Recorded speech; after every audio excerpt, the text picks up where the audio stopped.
अधिक समजदारीनं ते प्रकरण हाताळायला पाहिजे होतं. आणि मला असं वाटत नाही की याच्यामध्ये कोणी राजकीय पक्ष असेल.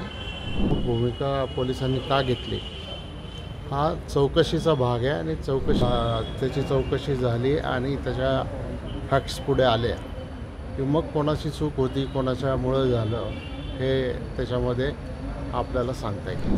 दिली का सर, काल काय झालं सगळं तुम्हाला माहिती आहे. नेमकं कोण घडवतंय कळत नाही. आज एकदम त्याला हवा दिली जाते सगळं सांगणे. मला असं वाटतं की काल जालन्याला जी घटना घडली त्या घटनेमध्ये शांततेच्या मार्गाने उपोषण सुरू असताना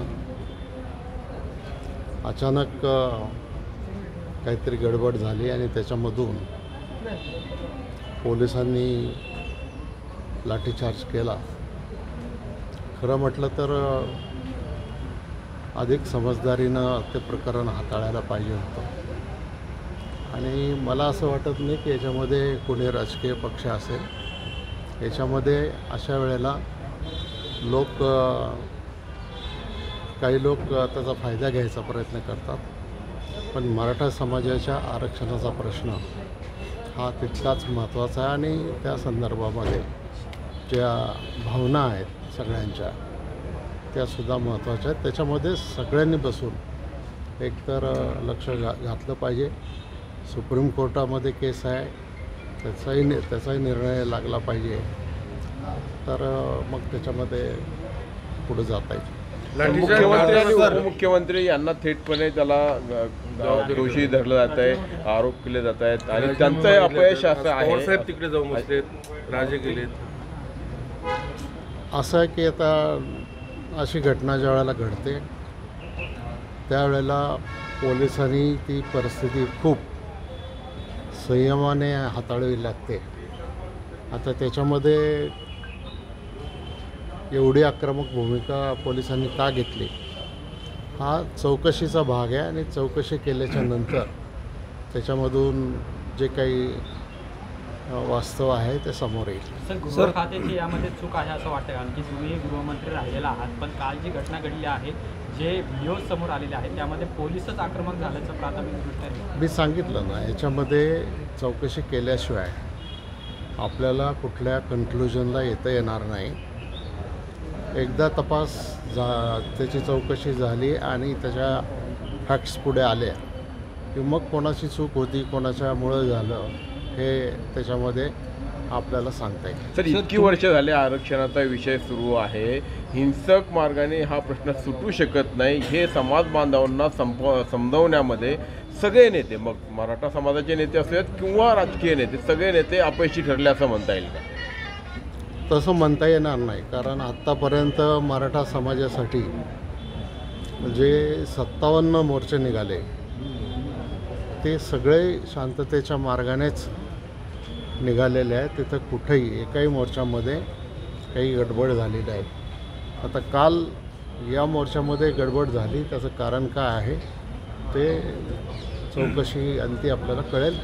तोपर्यंत कन्क्लुजनला येणं योग्य नाही. काही घटना अशा आहेत का की जसं शिवनेरीवरती पण हेलिकॉप्टरवरती दगडफेक झाली होती, आपण तो इतिहास आपल्याला माहिती आहे. त्यानंतर म्हणजे त्या 54 मोर्चांचा विषय तो वेगळा आणि अशा पद्धतीनं कालची घटना म्हणजे त्यावेळी शिवनेरीवर तुम्ही पण होतात, तुम्ही त्या हेलिकॉप्टरमध्ये होता.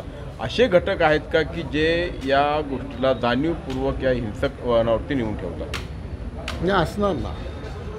समाजामध्ये काही घटक असे असू शकतात की ज्याच्यामधून त्यांना शांतता बिघडायची असते, समाजामध्ये अशांतता तयार करायची असते आणि त्याचा फायदा घ्यायचा असतो. असे घटक असू शकतात. सर, तुम्ही आता जसं म्हटलात की काही लोक याच्यातनं फायदा घेण्याचा प्रयत्न करतात. कालसुद्धा फडणवीस म्हटलेत की वाहत्या गंगेत काही लोक हात धुवून घेण्याचा प्रयत्न करतात.